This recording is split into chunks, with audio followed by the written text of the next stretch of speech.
Ladies and gentlemen, thank you for joining in to another Wild Time podcast with Adam Newsom. Thank you for the likes, subscribes, and shares that you always do.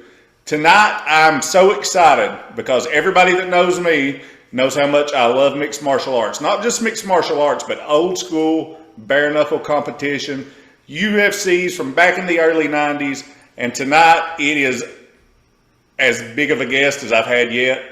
Ladies and gentlemen, I have on the episode tonight, former King of Pancrase, former UFC 13 lightweight champion, one of the original Lion's Den members, and who I consider the Billy Squire of mixed martial arts due to being severely underrated. Everybody, give Guy Mezger a round of applause. Thank you. Nice introduction. Hey, I appreciate that, dude. And like I said, anybody that knows me knows how much I love MMA, old school UFC, and when how everybody likes to sit around and talk about old school fights. Who was, a lot of people want to bring up who was the first guy that you saw that was kind of like this well-rounded fighter. Who was the first guy, not just the jiu-jitsu guy, not just the boxer, not just Sambo, but who was the guy that put it together? Who was the guy that had some kickboxing, some grappling, some wrestling? And when it comes to me, I always say Guy Mezger at UFC 4, man. That was the first guy that I seen come out with the perfect toolkit. I mean, he was the guy that was starting to get it all together. Guy, thanks for joining us tonight, man. How's it been going? I appreciate it. Well, I mean, to kind of answer, the inquiry about, I've always kind of been labeled as kind of like the blueprint of the modern MMA fighter, because now they're all well-rounded. Back in my day, most of them weren't. Most of them were like, they were a wrestler, they wrestled. They did box, they boxed. They kickbox, they kickbox. There were very few guys that had various skills of any real measure. I mean, the guys had a little bit of this and a lot of that. And I was I was an all-American wrestler. I was a national level judo player. On top of being world kickboxing champion, world full contact karate champion, and undefeated boxer. So really, I was kind of like, I had a lot of different skill sets, and I just brought him to the table. You know what I mean? And, I've done my research. You read, like you said. I mean, you just laid it all out, basically everything. Didn't you also do a lot of Taekwondo? Wasn't you black belt in Taekwondo also? Yeah. I was I was also state national world karate champion in the point stuff, but that's not full contact, so I don't consider that like significant. Gotcha. Well, I mean, it's significant, but not to deny the guys that do that. But once you kind of jump the threshold in the full contact, you don't really kind of look at that. It'd be like me counting a wrestling match as a full contact fight. Yeah, it's a full kind of match, but I'm not being punched in the face, and I'm not doing that. And,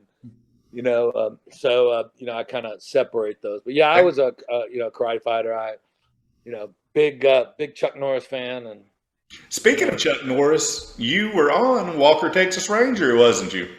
Yeah. I was there a couple times, mostly just a bad guy. Knocked out. I actually worked for him too. He was here in Dallas for a couple of years, and he started the World Combat League, and it was a good idea. It really, really was a great idea. Just never got the traction that it needed. And I ran the league for him, but just before I went to work for Mark Cuban. And I can remember when they first started that World Combat League out. Like you said, it was a great idea. And it was kind of, what was it, mid to late 2000s, I think it was, it kind of got going. They were trying to get it. And I was excited about it, man. I was looking forward to it because basically it was UFC and Pride.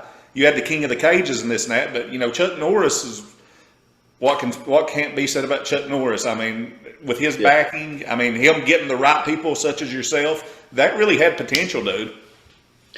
Yeah, I mean, it's sad to take off. I think the problem was they were having some identity problems, and it's like recently the PKA, the old PKA is coming back, and I'm not sure exactly what the rules are going to be, if it's old PKA rules or not.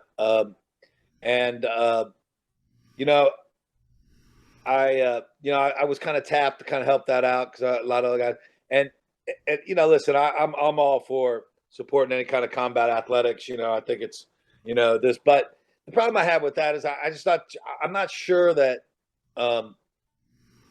that's going to take off because we're a little desensitized to stuff. I mean, we got bare knuckle boxing now, which is just brutal. You know what I mean? I'm even having a hard time watching some of those fights. And so we're having bare knuckle fights. The UFC is now is not considered like it was. It's considered a normal sport. It's not considered like back in the day, like when we did it. It captured the imagination of certain people and horrified other people. And I can understand both. You know what I mean? I mean, we the sense that this was like a gladiatorial fight, it was very close to it. The first UFC, they had no eye gouging and no eye gouging, no hitting in the groin, right? Yeah. And so they called out all the fake martial art guys, the Steven Seagals and the Dillmans and all those clowns, and they said, "Hey, come fight." You guys are so bad. And seriously, their answer to that was, "Well, it's really no rules because you're not allowed to eye gouge or kick in the groin." As if your entire martial arts system consists of eye gouging and kicking people in the nuts. If it does, it's a pretty weak system, right? So it was just a clown fest. So the answer to the UFC is they took all the rules out. UFC 2, there were no rules. I mean, I could bite your face off and you couldn't be disqualified, right? And and so that that was about as close to gladiatorial games as we could get to, in a modern deal. And just like the gladiators back then, they were both admired and at one point, and they were also villainized because everybody wants to be able to do that. Everyone wish they had the balls to step in there and do that. Most people don't. That's a fact. And so there's some admiration for that, but there's also some resentment because you're doing something that most people don't have the courage to do. And so it was difficult. It was interesting because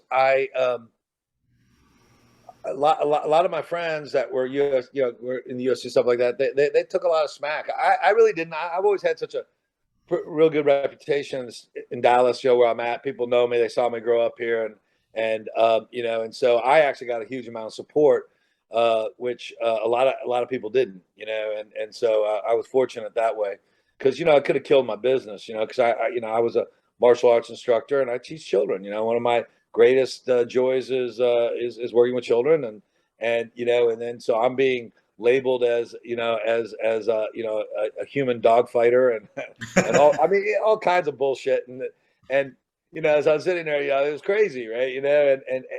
And so fast forward now, and we got bare knuckle boxing. We got all kind. I'm like, holy! So I got a problem with the bare knuckle boxing. So I'm like, going, damn. And in Russia, in places like that, they have MMA gang fights. I've seen 4 on that. 4. I'm like, no, man, no. There's a point where we got too much, right? And they're just trying to push the envelope and to the point to where what's next? A knife fight, two guys? Yes, it's gonna, trust me. Someone's gonna present it because it's. And I'm not the squeamish type, you know what I mean? But I am a person who understands certain moral convictions that are starting to erode, and you can't do that. One of the reasons I retired too is I've always been able to, as a Christian man, I have some difficulty about collecting a paycheck for hurting my fellow human being, and and so by and large, man, I would try to be as merciful as I could, in taking out my opponents and stuff, and I never really had any malice in my heart, I know that these guys, there wasn't like anybody got in there because they were forced to, like like some of the gladiators had to, on sword point. And everyone, they got paid. They knew what they were getting into it. And, I always looked at it as a sportsman, and I never did anything to be ashamed of myself. In fact, I had a conversation with Bob Meyerowitz, who was the president of Center for Entertainment Group, which was the original owners of the SEG UFC. Sports. Yep. Yeah. And, because I would, like when I get on top of my opponent, man, I'd say, hey, man, like UFC 5, the poor guy in UFC 5, man, he shouldn't have been in the ring with me, man. Oh yeah, yeah. He was. I mean, you were so outplayed, and that's the crazy thing, because back then it was almost like, you had firefighters, just guys. I mean, you had yourself, you had guys that really knew what they were doing, and then you'd have certain guys come in that was just a local tough man, or somebody the guy, poor the dude Tank Abbott, Matua, I think, you could tell he had no business being in there. And I think they jumped his record to like he'd won 500 bare knuckle fights. Just something basically for people not to feel sorry for this guy. It's getting ready to go in there with somebody that knows a little bit about what they're doing. Well, I mean, that was kind of the gimmick, though. You got to understand, like the original, it wasn't a sport. It was a spectacle. Yeah. I mean, it was a spectacle. And really, it was also a promotional machine for the Gracies. So whereas Center for Entertainment Group, they were looking for gladiatorial stuff. The Gracie family, who were partners with them, they were looking for a vehicle for doing a 2-hour, 3-hour commercial for Gracie Jiu-Jitsu.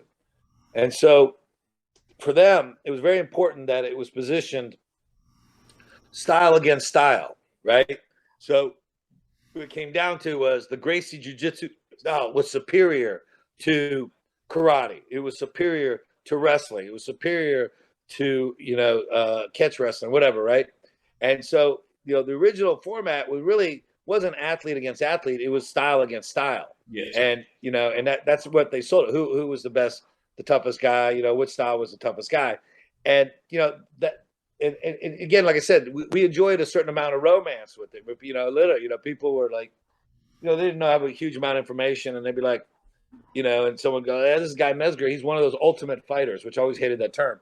Yeah. And they go, "He's one of those ultimate fighters." I'm like, "Oh my God, you fought in the ultimate fight?" I go, "Yeah." And they go, "Oh my God, were you in the one where the guy died?" And I was like, "No, no one died in the UFC." That's funny you bring that up, because when the first one that I had ever seen was UFC 2, and I was a kid, and rumors just kept growing about it. I mean, I can remember my mom saying, "I don't want you watching that, Adam. Somebody just died in that." Nobody died. No one died. It just kept snowballing into this massive, massive rumor. But you brought up being a Christian man. I am also, and you say you get a great joy out of working with kids. I'm a former MMA fighter. I run a gym here for kids at my house in a garage. I don't do it on the level that you did, either one of those.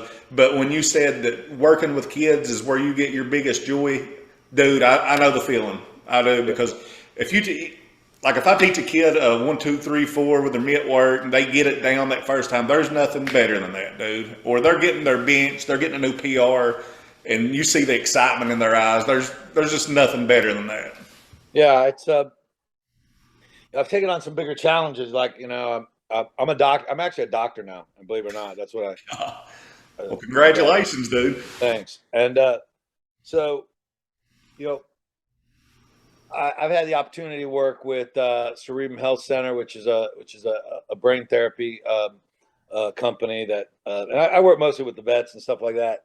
But I learned a great deal, and so lately it's interesting because the children I work with now, I don't really teach the classes as much anymore. But I do is I work with certain individuals, and my son is actually very, very good at this. I have a 17-year-old. I have 3 kids. I have an older son who's 32, and then I have a 17-year-old son. I got a 15-year-old daughter, but my 17-year-old, he's a really great little athlete. He's a really good wrestler and a boxer, kickboxer. He does a little bit of jiu-jitsu, but he mostly likes wrestling and boxing. And but he's very good with these children. So we work with a lot of autistic kids now, and that has been extremely rewarding. It's exhausting. I mean, training the kid, train one of those kids like training 5 other people at once, man. It's got its moments where, you know, I question my sanity in taking it on, but you're right, you know, because how it really started was one of the kids that was training with me was getting picked on at school. I'm like, who the fuck picks on an autistic kid, right? You know what I mean? You You know, see it here. You see it where I'm at a lot, also, yeah, man. it's absolutely insane, right? It breaks. I So, mean, it's just the way almost like the way the world is now. I mean, it's just. I mean, it's about as low as it gets, honestly. yeah, one of my proudest moments. It was like we had this one kid, and he was a very highly functioning autistic kid. You know, he's more on a Asperger's type syndrome versus full blown autism, and he was getting picked on in school, and he wanted to play football, and these guys were like being jackasses to him, and and of course, he has that kind of that classic social awkwardness that the autistic kids have, and so I had some of the kids that were like I trained a bunch of cool kids too, right? There's like cool kids in school too, and I had a couple of them. One of them, this one boy named Bo, who well, he's much older now, but it was Bo, and he was in high school. I don't know, he's probably about 16, 17. And then this kid, Carl was by far one of the best students I ever had. Like he I'm not kidding you. He would easily be a world champion, but he's one of these kids that got something better to do with his life than fight. So I was like, yeah, you don't need to be fighting. But he's amazing guy. And then my son Logan and his wrestling buddy. And so I introduced him to this boy, mainly just kind of give this boy some confidence, right? Make some friends with some cool kids, right? And they're sitting there talking, and so those kids would train. They'd come in to train when this kid was finishing up, right? And I'd always kind of leave about 10, 15 minutes for them to interact and those kind of stuff. Well, they found out about this kid being picked on at school by a football team.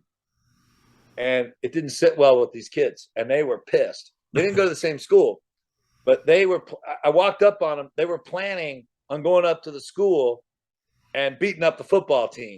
And they could have, because Logan could beat the football team up by himself, let alone with the 3 other studs by but it was like I was like, okay, you can't do that, but I'm so proud of you that you that you would do it. And so it was like one of those proud dad moments, one of those proud instructor moments, because I tell kids all the time, I said, listen, it is a responsibility of the strong to look out for the weak. Amen. I mean, it is what we're designed to do. Everybody's designed to do something, and that's what we do, so. Well, it sounds like you've raised it sounds like you've raised a great boy there, man, too, for him to have the heart to want to defend the weaker kids, man, that's just a testament to good parenting also. So, well, he's always just naturally taken to it. He's the king of the geeks at his school. He goes to a pretty prestigious, like we're fortunate financially and stuff, and we actually live in the heart of Dallas. Yeah. And there aren't real good public schools in the heart of Dallas, right? So, like people say, when you live in Dallas, you go to the private school district, and so he has the opportunity to go to a really good school, Jesuit. It's a phenomenal school, but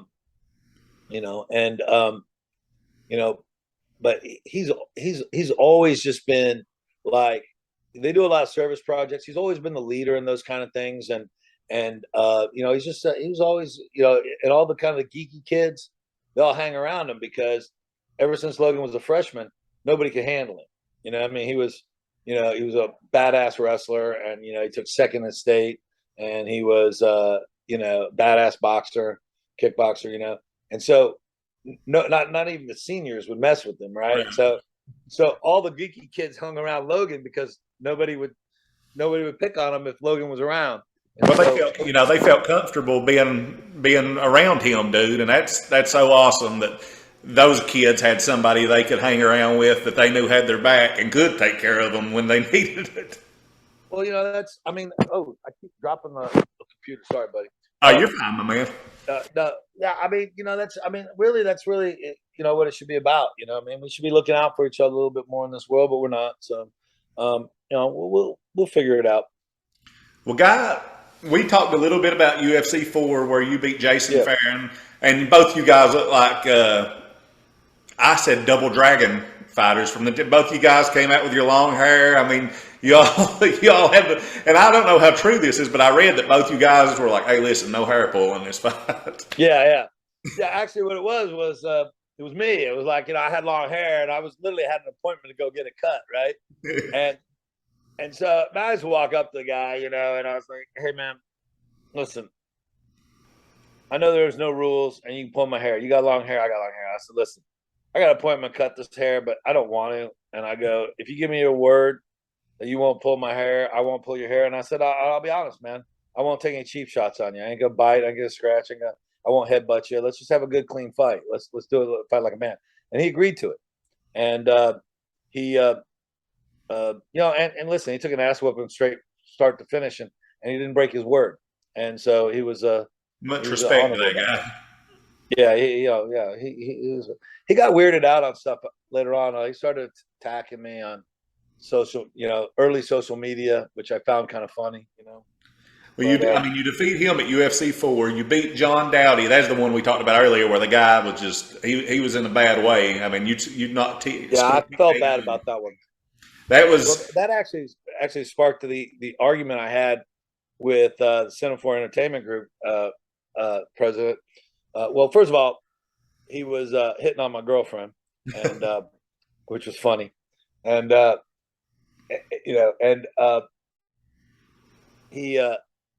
he made the comment like, "You got to stop," because I got on top of the guy, right? Yeah. Now I hit John Dowdy with a headbutt, and I broke his nose, right? Because I told him not to pull my hair, but he was bald, so there wasn't a quid pro quo there, right? You know what I mean? Yeah. So he didn't care. So he immediately started trying to grab my hair. I hit him with a headbutt, and I broke his nose, but then I broke his cheekbone with a punch, and I felt bad, right? And so just before I hit him with the shot that broke his cheekbone, I was like, "Dude, you got to give up, because because he couldn't get me off him, right? Yeah. I was mounted on him. I said, "You got to give up." And I said the same thing to Jason Farron too, you know what I mean? And Bob Marwitz didn't like that. He's like, and he literally goes, he goes, "Dude, you got to quit it fighting like a pussy." And I looked at him. I said, "You got to be careful who you call a pussy, because I take that shit personally." And he got real quiet, And I go, "You think anybody here is going to stop me?" And he's like, "Oh shit," And I sit there and I go, "Here's the difference between me and you." I sit there, I go, "You sit back and criticize people doing stuff that you can't do. All right. Now, it'd be one thing if you were offended by what I do, and I could understand that, right? I don't agree with you, but I could understand it. You, on the other hand, you're profiting from what I do, and you're criticizing me on the way I do it." I go, "Let me put it to you this way." I said, "You know what? I don't answer to you. I answer to myself. I answer to God. And I look myself in the mirror at 3:00 in the morning when I can't sleep. I'm not going to be ashamed of the man that I am, because I did something that I'm going to be ashamed of. And if I did something like, excessive to this man, because I didn't have to do it, right? You know what I mean? To win the fight, I go, I'd be in the wrong, and that would bother me. That would haunt me. And I was like, so I don't really need your input in there, I said, they weren't cheering for you out there; they were cheering for me. Well, there you go, man. And that's when you don't have to hurt some. I mean, you seem a little bit like myself there. We like the competition aspect. We're not out there to try to rip somebody's throat out and showboat. I mean, we're out there as a competition. That's the way I always looked at the fight game. Whereas a lot of other guys, they looked at it total different than I did, Well, I think most guys, most guys most of the guys are pretty decent guys, right? Yeah. Now, there's some clowns out there, and there's some wackos. And there's plenty of them. There's probably a good 20-25% that if they didn't have MMA, they'd be in prison. But by and large, the most of the group, they're pretty decent men. You know what I mean? And things have changed a great deal with there was this kind of transformation in the 90s to where it really became more of a sport than a spectacle, and the athletes reflected that. Now everybody is is being a Mayweather. Everybody's being they're just clowns, and wanting just being absurd to get their notice. And I get it. I understand why. You got a short amount of time in the ring, and you got to dedicate a huge amount of your life for a very small amount of time. And yeah, so you got to make as much money as you can, you know what I mean? And, so, like the McGregors, he's, got, like $150 million now or something like that. I mean, it's He's going to be crazy. set for life. Right. Right. And more power to him. Can't blame him. Yeah. Yeah. I That's what don't necessarily agree with his style of doing stuff, but I don't begrudge him it because of his, his shit talking, and he's a master shit talker. Oh, yeah. And, he basically, became, a multimillionaire because he obviously had to back it up with his ability to fight, but he's not nearly as good a fighter as he is a shit talker. And as you can see, he was losing to the guys that, got him figured out. Right. Basically if you could wrestle, you could beat him. So, and Khabib, he did a wonderful job at that. I mean, he absolutely exposed him, I thought. I mean, that was one of the most one-sided victories that you'll in UFC history. But not to get off topic or anything, because this is about, I wanted to find out, you got after UFC 5, was you with the Lions Den at UFC 4 and 5, or did like Ken Shamrock and those guys be like, here's the dude that is like us, that has the same mentality, and we need to snatch him up and let him be one of the guys? What happened was, they were under that style against style stuff, right? And so the site promoter for them was a guy named Buddy Albin. Buddy Albin promoted most of my boxing and kickboxing fights outside of Texas. Like he ran promotions in Oklahoma and Kansas City, one or two in Mississippi and Louisiana, and every now and then in Florida. And so I go fight on his cards. And so he had, and Anthony Macias did too. And so when Anthony and me, part of the agreement with UFC is he could bring two athletes of his own. So he said, "You guys want to fight in it?" Yeah. And so we had a choice of, we flipped the coin. Whoever won the coin toss got the end of the tournament. Who didn't had one fight, right? You know what I mean? And Anthony won the coin toss, and he wanted to go in the tournament. So I was on the outside, but before I went, I wanted to see what it was about, right? I really wanted to see what it was about. So they flew me out to UFC 3 to meet everybody at Center for Entertainment Group and, check out the event. And that's where I met Ken and Bob, his dad, and Frank. And then we basically, like, at that point, like, I had a lot of fights. I mean, the one thing that I brought into the table that a lot of guys, man, I had tons of experience, man. I mean, I had, hundreds of wrestling matches, hundreds of judo matches. As an amateur boxer, I had over 60 fights. As a pro boxer at that point, I had eight pro fights. I was like 22 and I was like 22 and 3 as a professional kickboxer. I was 42 and 1 as a full contact karate fighter. So I had a lot of fights, right? But I never had a fight where there were no rules outside of street fights. And everyone goes, "Oh, it's like a street fight." I go, "No, it's not a street fight. Street fights aren't done in 30 by 30 cages. Street fights are generally not the fact that I'm fighting somebody who knows how to fight.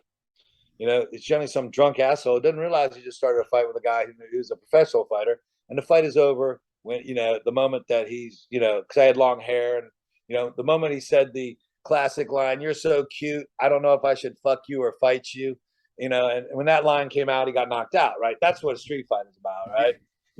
And so this was not a street fight. This was against somebody who knew what he was doing, or was supposed to know what he was doing. And it was a 30 by 30 cage. And so, yeah, it scared the shit out of me, man. I was nervous about it. I wasn't nervous so much about being hurt as I was about the fact that I didn't want to be beaten in front of the entire world. Yeah. The biggest, at UFC 4 was one of the most watched shows ever. And at that point for the UFC. And, and I was like, I was nervous because I knew I wouldn't tap. And I knew if I got in a bad place, I'd get hurt, and didn't really want to get demolished in front of worldwide TV.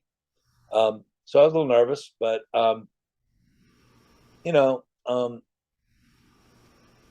Like I said, I had a ton of experience, so I just let that take over. You were just as, I mean, watching you and watching some of those other guys, you can tell that you had, I mean, when it come to striking, you were probably, you were the best striker up till your first one. It was obvious. I mean, you had Jason DeLuca. He had some good kicks, but I don't think he lasted too long. Keith Hackney was Kimpo. But you could tell that you were verse. I mean, your striking was so much more advanced than those guys.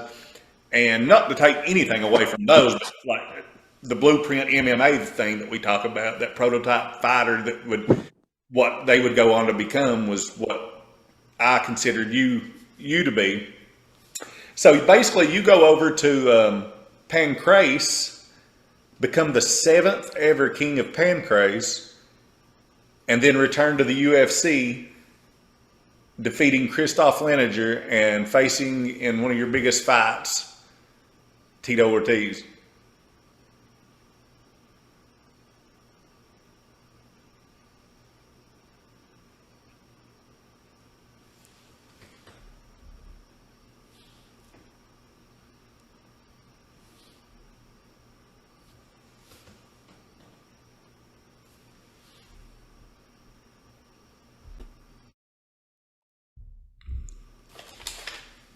Let's see here. It's connecting to audio. Can't hear me yet.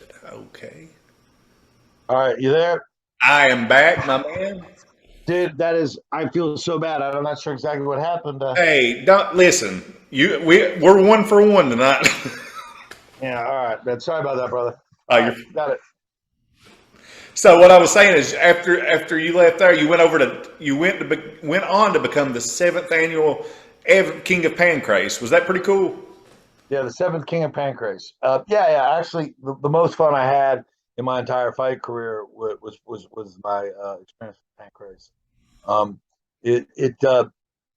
You know, what I realized after UFC 5 was that I probably was going to shift into this. There wasn't any real money in kickboxing. The K1 started started to be, just started at about the same time, about 1994 and everything, and then boxing, the problem is, boxing is that it's about 1% of the, people have 99% of the money. And, it's very difficult to break into boxing, you know what I mean? And, and do well. And so I was like, this is an avenue for me. And I realized I was going to have to get more experience. I mean, one of my, strong suits is as an athlete and as instructors, I bring a tremendous amount of experience to the game.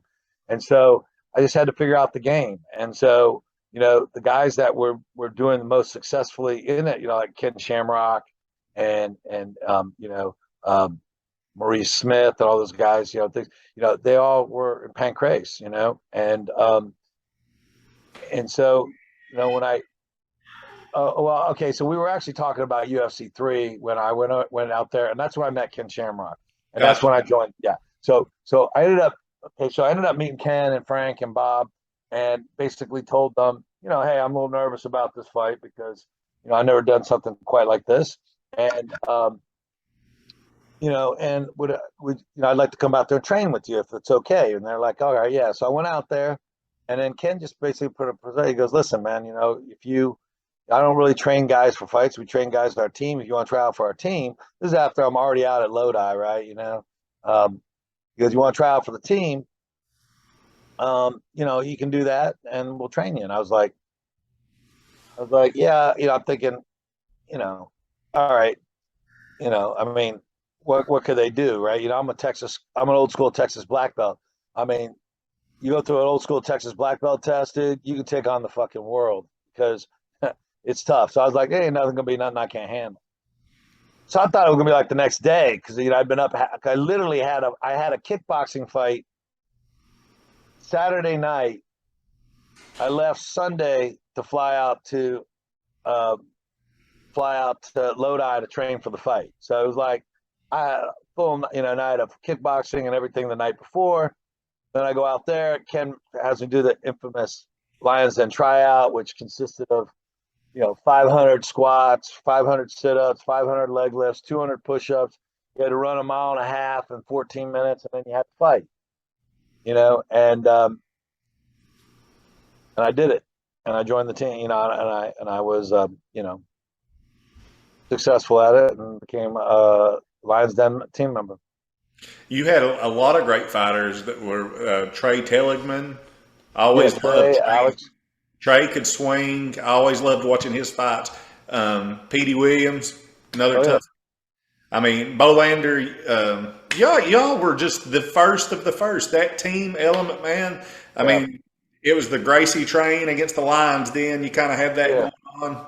But I always admired that group aspect, that team aspect, because that was the first of it. I mean, guys traveling together, helping one another train. When you go back, I mean, that's where I go back to when I start thinking about the team aspect. Well, it was also interesting for me because when I won the UFC back when I won the championship, you know, the interesting or what made it really enjoyable, more enjoyable for me, was the fact that that was probably the last time all the guys from the old school came together. Everyone from the Dallas Lions Den that I ran, and everybody from the California Lions Den that basically Frank was running back then, because Ken was still just started pro wrestling, did the pro wrestling gig. Um, we all came together. I mean, everybody was there, and they're helping me get ready for the fight. And so it was interesting because it was really the first fight they ever had that the win was more important for me because I won it for them versus myself. Everything had always been about myself, right? Not necessarily in a horribly selfish Right. sounding as it sounds, but yeah. I mean, it wasn't like I was fighting for, I was fighting to push Guy Mezger. I was fighting for Guy Mezger. I was fighting to make my life better. You know what I mean? And my focus was Guy Mezger, right? And it was like I broke my hand on Christoph Lininger's head in a fight, and we cut the glove off my hand because we couldn't get it off my hand without it excruciating. And I remember everyone just being like real down because they realized I wasn't going to fight anymore, right? And I was just like, oh man, I can do this. I can fight. And so, because I didn't want to let them down. And so, I went in there with a broken hand and won the fight. Yeah, And and that was one of the most. I mean, when you think of rivalries, you got Ken and Hoyes, then that start. Tito and you. That oh yeah, started the whole first. I mean, bad blood feud, and boy, did it take off. I mean, first fight you win, and the guillotine. I mean, you had that sunk in as tight as a guillotine could be. I mean, I think you had both. You had both legs around his waist, and it was sunk. yeah. He wasn't going anywhere with that one, and he beat me in the second time. And yeah, I mean, it set up the trilogy, which was a good money maker for us. And to be honest, I mean, we like our drama and that kind of stuff. It doesn't sell to have great athlete against great athlete. It just doesn't sell. It's got to be a grudge match of some sort, and they manufacture these things, to sell tickets, and I see why. But it's a little bit of a shame because it'd be awesome if people would just get excited, like For two because great that's how I do. fighters. Yeah, two great fighters, see who's the best and stuff. But it's I I'm not sure why there's only a handful of us that think that way, but but That again, trilogy. generally the people who think that way are the people who don't actually compete in fighting. You know? Exactly. You hit the nail on the head with that one, man. I mean, if you take a guy that respects the art of fighting, he don't need a big mouth to blow it up. If there's two guys that fight's all about styles anyways. If there's two guys here it's interested in styles, that should sell the fight itself. For people like me and you, whereas the casual fan would love, like you said, their drama and their bickering and hollering, promos and everything. Yeah, and I get it. It's just like, yeah. I mean, I know why it happened. Like I said, I don't begrudge anybody for it. What I start doing now is critiquing how bad some of these guys' shticks are. You know what I mean? Yeah, it's like I'm like, I mean, like some of these guys are so bad at it. I'm like going, dude, I just hope you get your ass kicked just so I don't have to watch this shit again because this was horrible, right? You know, uh, it's bad. Yeah, I mean, the guys are good at it. Let's face it. McGregor, love him, hate him. That dude is a master shit talker, and I mean, he's entertaining. Tank Abbott. Oh God, he was a master at it. It's like Tank Abbott was real funny as long as his humor was not focused on you. Yeah, that's it. And they're Connor's in a league of his own. I mean, that man has sold crazy amount of pay-per-view buy rates just by talking to them. Kind of like Ali Yeah. did back in the day. He can talk you Oh, into. it's definitely a book out of Ali. But Ali, changed the way. Ali. I mean, we all owe Ali, man. I mean, fighters didn't make the money like they did till Ali came around and changed the dynamics of it. So what happened with the rubber match between you and Tito? I read that did you have I had a stroke. Oh, you had the stroke. You had stroke like I had a stroke. Oh Well, God. I had a stroke. I was taking medicine called Vioxx, which caused me to have a stroke. Caused a bunch of people to have a stroke, but caused me to have a stroke. So I'm so sorry about that, dude, because I'm not even going to lie. I was pumped. I was excited. And I think they were, when they scrapped it, they put Tito and Patrick Cote because they were promoting that thing. That thing was it was a big fight. I mean, and yeah, I mean, I would have loved to have that fight, what I mean? But, to be honest, man, I look at it, sometimes God just works in kind of funky ways. And I was tired of fight business, man. I mean, like, I've done it for like 17 years as a pro, right? And I really wanted to get out of it. I was just, it's like, if all I had to do was compete, that would be great. But all the business side of dealing with the fight business, man, I mean, oh man, they're not good guys. I mean, there's a handful of guys that are good guys in the fight business, right? Fight promotion business. But most of them, they're not good human beings, right? Right. And it's just about, it's just not it's like people go, oh, is your son going to fight? Hell no, he's not going to fight. He's going to do something good with himself. You know what I mean? Yeah. I like the fact that he wants to be an amateur. Like he enjoys amateur boxing. He enjoys wrestling. He's good at it, right? But I don't really want him to get it unless his heart's really set on it. Then I'm encouraging him not to do it, right? Because it's just such an ugly business, and it just wears your soul out after a while. You know what I mean? And that's really why these guys, like the boxers, are so much smarter and everything now. Like the Mayweather stuff like this, they become the guys who run that stuff. They understand their brand is so powerful that they run it. McGregor kind of does to a certain degree, but they can do it because the Muhammad Ali Act keeps them doing it. The Muhammad Ali Act does not cover MMA, and so therefore, the MMA fighters don't have that opportunity, which is a shame. But it's like I at the time, everyone thought I graduated college because I was a good college wrestler, but I didn't graduate college, right? And so, and I always owned a gym, but they don't make a huge amount of money, I mean, not compared to what I was making over in Japan, I mean, I was making stupid money in Japan. And so, I was like, what am I going to do? I mean, what am I going to do, now to make this kind of money, right? You know what I mean? And so I really wanted to retire or at least reduce what I was doing for a couple of years. And I would have probably stuck with it if I hadn't had the stroke. The stroke kind of woke me up, and I was like, I was having my second child, my wife, she's an amazing woman, is very, very, very supportive and everything. But it was like, man, it was time for me to be done. I was just insecure what I was going to do. You know what I mean? I didn't know what I was going to do. The only two jobs I ever had that made money was professional fighting, and I was a military contractor, before that in the 90s. And I didn't want to do either one of those. And, I couldn't do one, and I didn't want to do the other.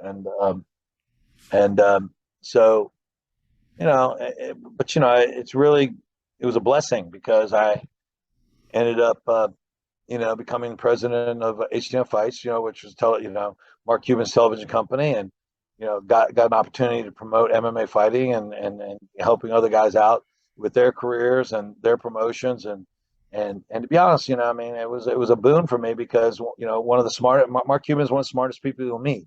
He's also obviously one of the most successful people you'll meet. You know, he's a legitimate billionaire who, you know, who's done, you know, I mean, he made $3 billion, and now he's worth, you know, 8 billion. So I mean, he knows how to make money, and he's super smart, and he found value in me, and it helped me out. It was great for my confidence, you know, because I did it. In fact, he encouraged me to go back to school. In fact, when I left HGNet because they sold to us, my severance package, when I left, they paid for my college, so I went back to school and I graduated. You know, I ended up, you know, getting my undergrad and later on getting my PhD. You know, going to medical school and getting my PhD and everything. You know, and it was all, you know, it was a blessing. And so it was weird. As having a stroke was actually a blessing. Now I wish I had the fight. Maybe I had the stroke after the fight, but it was actually a blessing because I wouldn't have, you know, I wouldn't have had the confidence to stop fighting on my own. I was forced to, and then, you know, and it showed me what I really was capable of doing. You know, because I kind of pinholed myself into thinking that's all I could do. You know. Well, I mean, from the sounds of it, dude, like you said, it could have been a blessing in disguise. You're still here. You're in phenomenal shape still. I mean, and I've you fought in Pancrase. You're a UFC champion. You went over to Pride and absolutely. I don't know anybody that got railroaded more in that organization than you, to be honest. There was like 3 fights over there that you clearly won. I mean, even Hoist and their father even told you, man, you got screwed. Yeah. Well, you know, Pride, you know, they didn't have any oversight. You know, there wasn't any oversight and stuff. And to be honest, man, they were encouraging me to, you know, take a seat against Sataki, and I wasn't going to do it. So I knew if I didn't play a game with them on that, then you know, that, you know, my days were numbered there, and you know they were. There was always shady business. You always hear shady stories about that place, man. And I know it was a Yeah. beloved company, but I mean, you just hear so much negativity that if you didn't play the games they wanted you to play, it seemed like they could throw a wrench in the plans pretty fast. Well, yeah, I mean, you know, they, you know, yeah, I mean, you know, I mean, by and large, they stayed out of everything, but you know, there was always that, you know, they had an agenda, you know, and you know, Well, Guy, at listen, first, you have. I mean, you've been on here a long time. I hate to keep you. Um, one of our black belt Kimpo teachers here, Larry Adams, he told me. I mean, he's been in full contact karate. He loves the game and everything. He said, Adam, if you talk to Guy Mezger, ask him about nutrition and what he does to keep himself in extraordinary shape. Right? And I promised him I would. So, what do you do right now, dude? actually, it's funny because I'm a you know, the type of doctor I am. I'm a metabolic specialist, so I actually work on that. I mean, well, okay, so I mean, there's a laundry list of stuff I do, but I'll tell you, probably one of the easiest and healthy eating patterns you can do is that intermittent fasting. Mm-hmm. It's really more on it's more naturally how we're supposed to eat when we were a little bit more primitive man. You know, basically guys woke up in the morning, they went out, they hunted all day, they got their food, and then they'd eat immediately. They didn't have refrigerators, and so they'd eat these large meals, you know, usually around the 1 o'clock, 2 o'clock hour, right? And then they just eat all day until they went to sleep. Why? Because you know they you know they have a do with the meat. And so the you know, the idea of eating breakfast and stuff like that, you know, we always thought it's the most important, you know, meal of the day. It's actually not. I mean, scientifically, no. I mean, trust me, I can quote you a million freaking papers on it. It's not. Now, you know, is it, you know, is it bad for you? No, it's not. It's actually part of a healthy meal, a healthy process. But if you really want to be healthy, man, I could spend all day talking about this. So I'll try to cut it to layman terms. But basically, having like a 16 hour fasting window, what it does is it helps control your insulin. So it suppresses your insulin, okay, and that forces your body to use body fat as an energy source. When that happens, but you heard ketonic That's what ketones do. When you keep the carbohydrates out of your out of your meals, it forces you to ketonic. But also, um, even meat itself will turn into glycogen, which is carbohydrates become glucose. Glucose becomes glycogen, which is the sugar that's used for your muscle and for your brain. And so even carbohydrates, I mean, even proteins will convert into glycogen in your liver, right? So not having any food at all, what it does is it makes you well, it takes you about a year of doing it, but you need a lot less food to get the same amount. Like I eat probably 2,500 calories, right? But I still maintain a 200, anywhere from 200, depending on style of lifting I'm doing, anywhere from 205 to 210. I'm usually body fat wise, I'm usually, 10 to 12% body fat, around there. I rarely get higher than that. So I can fluctuate in that area just sheerly by the fact that I regulate. My eating window is only 8 hours a day, and but also too I utilize the food a lot better. Like I said, it takes about a year for your body to turn over, but the same amount of there's a lot of waste like in food. Like if you're like proteins are a prime example. Like depending on the type of protein, like most people, they suck down these protein drinks, right? Well, they really only usually get about 18 to 20% of that protein in there actually goes into fixing muscle. The rest goes into waste or fat, depending on where it's distributed. So so you by regulating your time that you eat, your body becomes more sensitive to that food. So you need less food to get the same amount of bang out of your buck, right? Like I said, I'm 2,500 calories. I still work out almost every single day, right? Yeah. You know what I mean? And I have a busy schedule. I'm a busy man. I still run a gym. I have a really big gym. I have a medical practice. I'm involved in. So I'll see patients. I still train people. I enjoy teaching still. I'll teach. I teach about 3 or 4 classes a week now. Still, I work with our pro athletes. That are doing the stuff. I work with these autistic kids. I got 5 autistic kids that I work with on private lessons. So there's a lot for me, time wise. And so I just, I, I have to be, like I said, I have to be real efficient on my time and energy. So the fasting diet is probably the easiest way to do that, and it's easy to manipulate. Like if I want to be leaner, I just watch my carb intake in those hours, what I'll do is I'll do like 3 days a week of low carb. This is if I'm looking to, like if I'm vain enough to get for doing a photo shoot or something, right?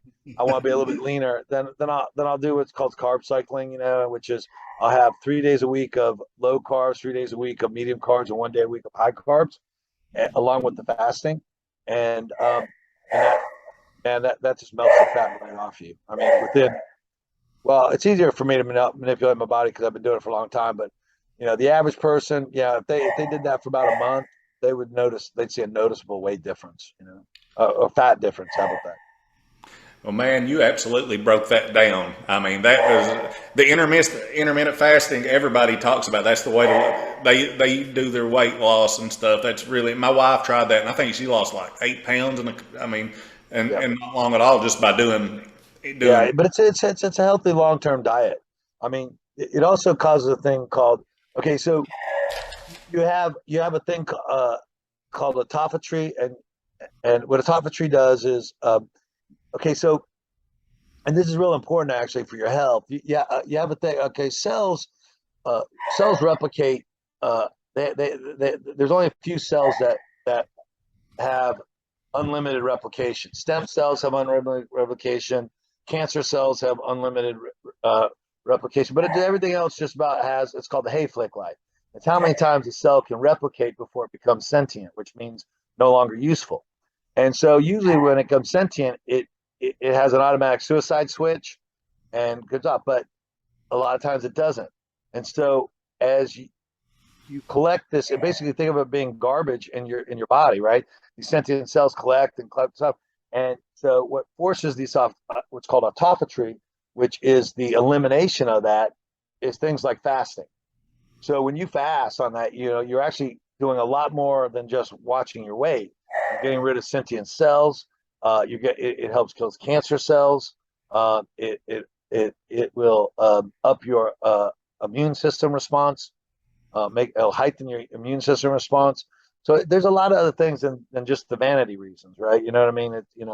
And there's ways to circumvent, like, it's not a good idea to work out while you're fasting. You want to make sure, let's say you go 12 o'clock to 8 o'clock. So most guys don't work out till, 12 o'clock until after they've eaten, which is a good idea. But you can also, if you're going to do the fasting, although it's kind of cheating on the fasting because it's not technically fasting, but is using essential amino acids. If you keep 5 grams of essential amino acids, no more, and what it'll do is it won't cause an insulin spike, right? Because that's again one of the main benefits of fasting is that suppressed insulin. So if you do that, if you take the essential amino acids, not branch chains but essentials, and you take that, it'll feed the muscle directly, right? Because that's what the amino acids. Those are all essential amino acids for your health. But it won't spike your insulin. So you can, So I do that. So I work out, usually 5 days a week. So I'll do 5 grams of amino acids in the morning to feed the muscle, because I'm not eating. So. Yeah. Well, man, I'll tell you what, you have absolutely, like I said, you've gave some people some knowledge on some health here. If they listen to this, they're gonna have some killer health tips on eating and losing weight. But I've got a few questions before I let you go. Just random questions, my man. Favorite food? Oh, wow. I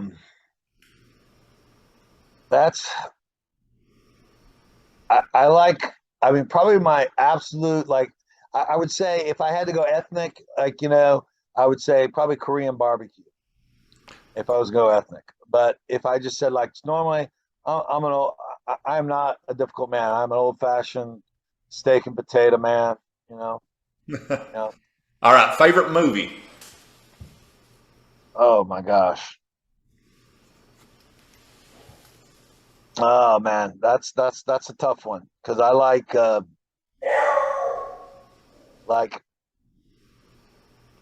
Butch Cassidy. Probably one of my all-time favorites is Butch Cassidy and the Sundance Kid. Robert Redford and Paul Newman. I think that's one of my all-time favorites. I love Gladiator. I loved Braveheart, of course. We all imagine ourselves those guys. You know what I mean? I'll be honest. I have a John Wick fascination. I think I love the movies. Just good. I like Keanu Reeves. I met him in Hollywood about 15 years ago, and he was a really super nice guy. That's what the word is about him. About 20 years ago, and he's actually spends a lot of time in New York, and I was talking to somebody about New York, and he just happened to say, "Oh yeah," he mentioned it. I'm like, "Holy shit, it's him!" It was actually before the John Wick movie, so I'm not sure exactly when that was, but anyways, I was a big fan. And then so when he came out with the John Wick movies, I was like, let me check this out. And I was like, I think I'm kind of a fan of the John Wick movies because I'm kind of a fan of his, Yeah. Well, what would you say is your favorite? I'm predicting you to like country music, but I was going to say your favorite band, but we'll say favorite music. My favorite music, well, I'm pretty eclectic in the stuff, but what I listen to mostly right now is Zac Brown. Zach Brown? Yeah. Yeah. I like Zac Brown a lot.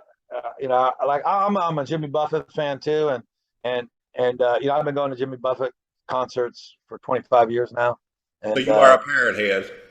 Oh yeah, I'm a parrot head, and really Zac Brown has that same kind of flavor to it. You know what I mean?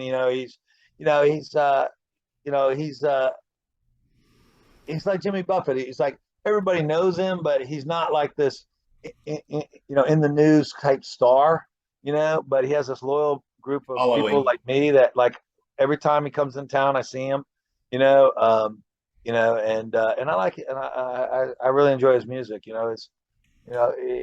You get those every now and then. You get those guys that sing those songs that like, you know, you think that he must have been stealing that from your thoughts, right? You know, he must be reading your mind. I always say if I could sing, if I could make songs, this is the kind of music I'd make. Right. All right. So the last two I got is, who is your favorite fighter ever? Man, that's a tough one too.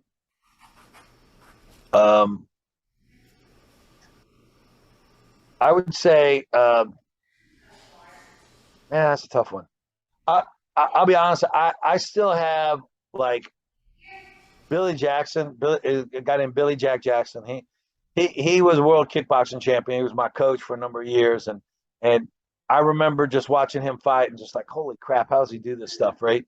And he was just so amazing, and you know, and he's a quintessential martial arts guy because you know he's a humble man, and he's to this day the baddest dude I ever met, right? I mean, you know, if there was a UFC back in his day, he'd have been the champ. He was a stone cold killer, man. Just awesome human being, badass. But he was just a good human being. You know what I mean? He was a humble man. You know, you know, he was my coach, you know, and mentor for 18 years, right? You know, he taught me how to be a man.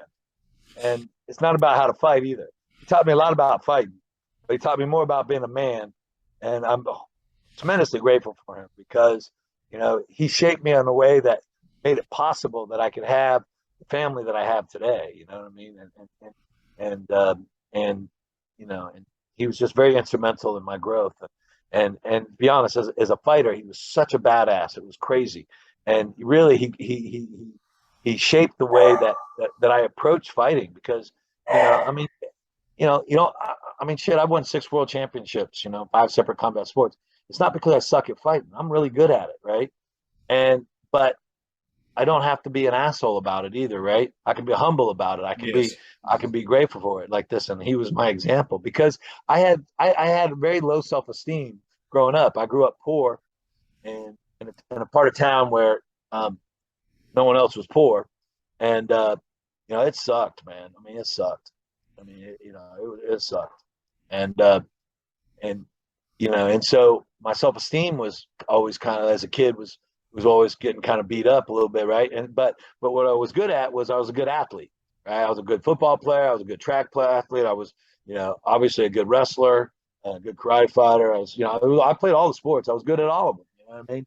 And that's where I got my self-esteem, you know, and you know, and I wasn't very modest about it because you know, it was my way of like, you know, here, I'm important. I'm good. I'm this, you know, I'm worthy, right? Pay attention to me. I'm the champ of this. I'm the champ of that. And then really what Billy taught me was, man, you don't have to do that. You know, that's not who you are. That doesn't make you the champ. And I'm grateful for that. You know, I'm grateful. And then on top of it, he was the one who could back it up. He was probably one of the most feared kickboxers and karate fighters of his era. Man, I'm really glad you shared that with us, man. That's a heck of a story. And like you said, he taught you to be humble, even though you could take care of business. It was about being humble in the process of doing it, man. Because you don't have to, like you said, and you're one of the all-time greats. You don't have to badmouth nobody. You go out there, compete, get the job done, and just be grateful for it. Yeah, and one last question for you, my man. Okay, last question. What's up? What would have your walkout music had been if you and Tito had fought in the third fight? That's a good question. Probably "Who Do You Love" by George Thorogood. That would have been perfect, dude. I don't want to keep you on here much longer, Guy. I'm very grateful that you spared a little bit of time to talk to me. I really appreciate you inviting me. I appreciate the offer to come and talk. You know, maybe we do it again. We can talk some other stuff. Hey, sounds like a plan, Guy. I'm in touch with Remco Pardue also. He's going to try to come on. So I would love to continue to get. He's a good guy. You'll like him. He's a really good guy. Yeah, I'll never forget. He was one of the first underdogs in the UFC because he was supposed to lose, but it did not go down the way everybody thought it was going to go down. Well, he reminded me a little bit like we was talking about stuff like when he was fighting those guys, he was scared, right? You know what I mean? He's like, oh, I was nervous, right? You know, and I'll tell you all the time, it's like when I agreed to do the UFC.